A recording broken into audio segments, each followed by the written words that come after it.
Hi, you guys. So let's just talk about how right I was. Remember my recap from a few weeks ago and again, like the last 2 weeks, I said it again. Well, it looks like Scheana Shay is confirming what I told you guys publicly. Let me play you the clip.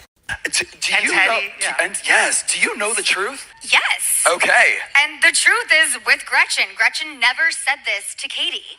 And so now for Katie to go on two T's in a pod and Teddy's like, well, I heard Scheana heard this from Gretchen and told Kiki. I'm like, I never heard any of this at all. Gretchen has never said this. I've been friends with her for 15 years. I think I would have heard the story by now. Right. And so now they're just spreading lies about me. And I have an issue with that I address on my podcast on Friday. Because that's how we do things in this world. We talk about it on the podcast. But have you been getting, because so many of the ladies of Orange County have so many questions about this. I feel like when your name got dragged into it, we're like, people checking in on you? I've had 3 orange holding housewives reach out to me. And some of the insight I've gotten with some of them, all fingers, all things point to Tamra being behind this. That's what I heard. Wait, what are they connected? Are we shocked by that? No. I mean, she likes to cause some drama Wait, here what and are they? there. So are they connecting the dots on their own side too? Yeah, I think her and Katie are canoodling behind the scenes and trying to deflect from Katie being a pathological liar. Okay. Yeah. Wow. One thing I know about Gretchen is lie. All right. Now, I'm glad that's She does established. lie, I but am whatever, kind of we'll like, leave are that there. they- Like and subscribe if you haven't already, and hype this video and boost it and all the fun new things YouTube allows you to do. I'm in sort of a down mood. I got some bad results on a health test, but I'm trying to hold on to hope until the first week of November, but it's going to be a rough few weeks, but I'll keep it together. But anyway, so I do think 100% Scheana Shay is telling the truth in this. Not about Gretchen not lying, because we know she does from time to time, but about Tamra being behind all of this because of the tea I was sent weeks ago, remember?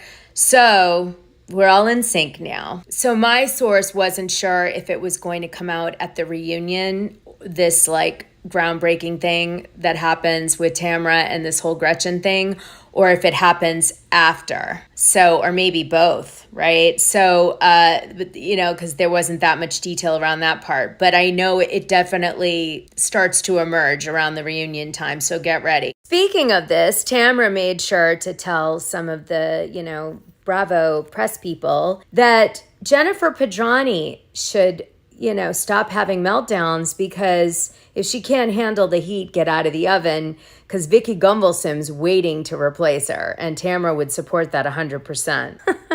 Meanwhile, Gretchen Rossi was allegedly liking homophobic posts, and then she allegedly unliked them, and there were quite a few people who were posting about this, showing that she liked them, and then she unliked them.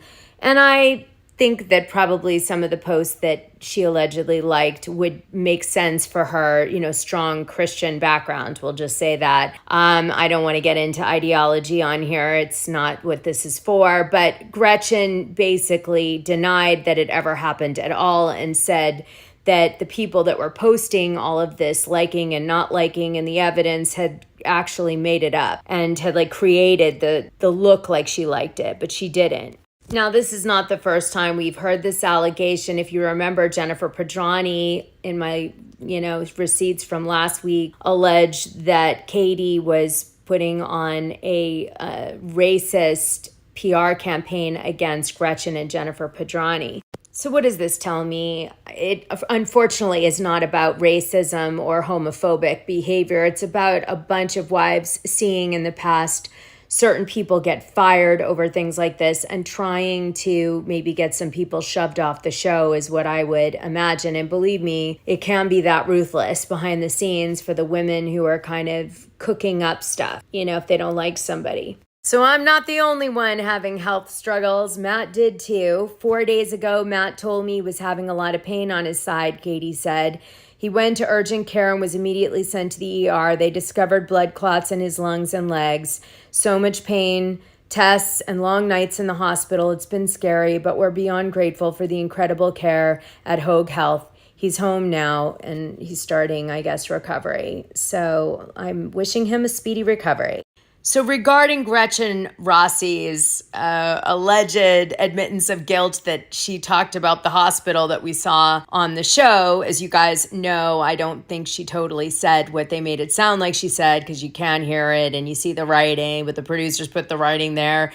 And Shannon and Tamra, can you trust them totally? No, because they definitely are being coached by the producers. So, did Gretchen say what we thought she said? I don't know. I'm not sold on that. But what I will say is that Scheana Shay said no, never said that story. And Gretchen said no, never said that story. And Jennifer Pedrani's saying she never said that story either, even though she watched it on camera too. So I think their feeling is also that Gretchen didn't really say what everybody thinks she says. Gretchen's story changed now when you see her saying on camera that she did go to the hospital. That was hard for me to watch.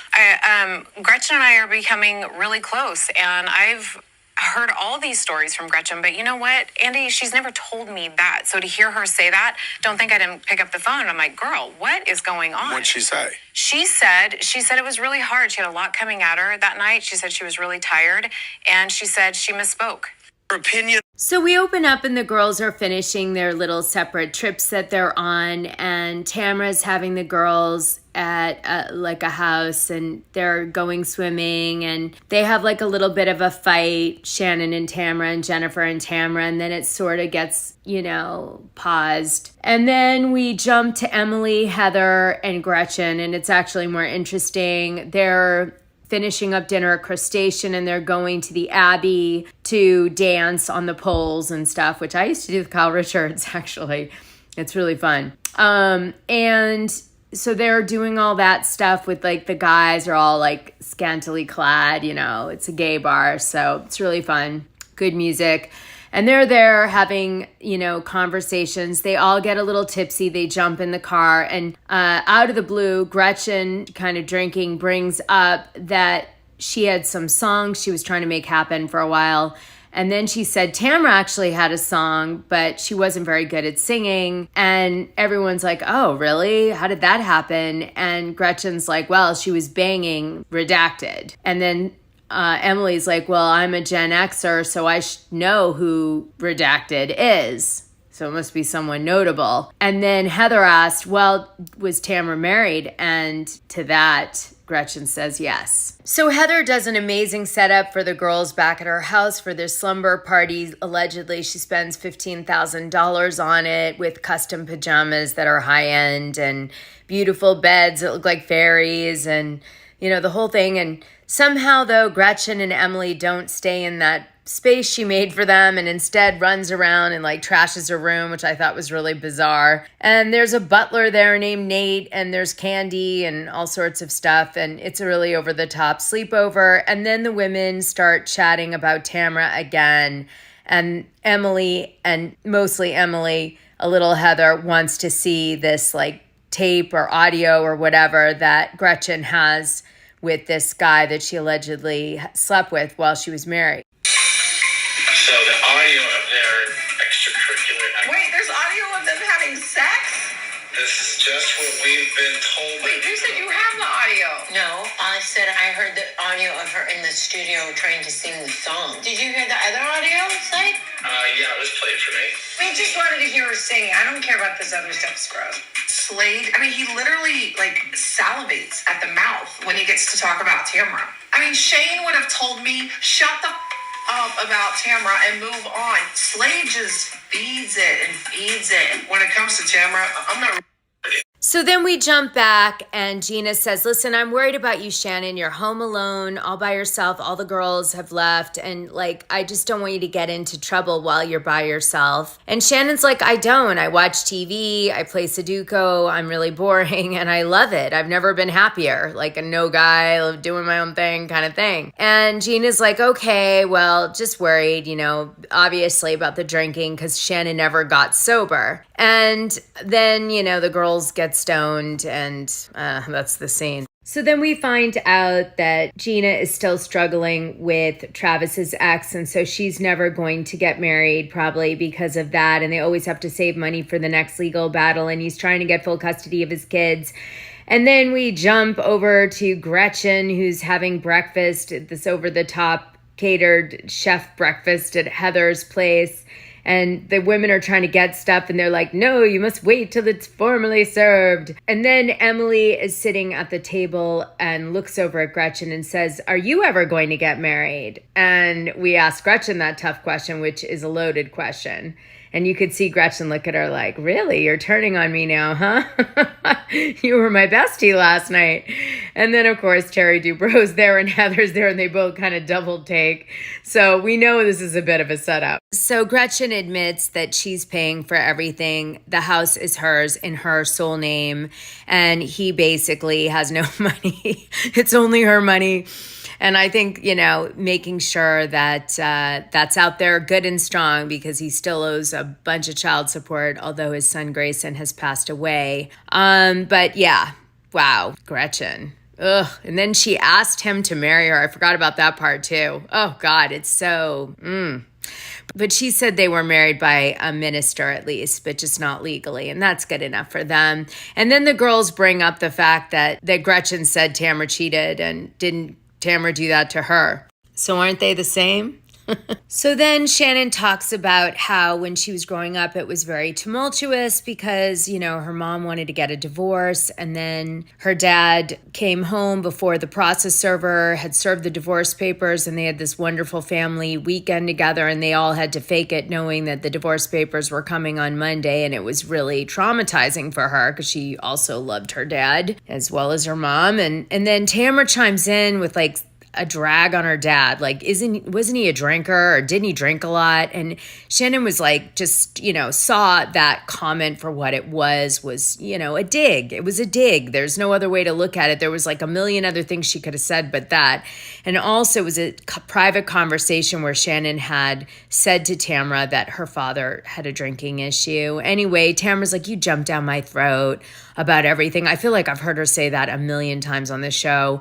And then she walks out, and Shannon's just like, look, I'm doing therapy and all this stuff, and I don't need Tamra of all people to tell me about therapy. So Shannon sticks her ground, and she just is like, you know what, Tamra, I see you for who you are. You're trying to use innuendos to get people thinking I'm an alcoholic and drag my dad and all this stuff. And even though the girls try to pretend like Tamra's trying to do it for good reasons, Shannon's just too hip to her game. And she's like, I've got a boundary and I'm not moving it for that bitch. And I'm glad she did, actually, because it can't be good for her mental health being, tortured by people on this show. You have to have a boundary. Of course, it's Tamra's turn soon, so get excited. And on that note, I'll talk to you guys later. Big kiss.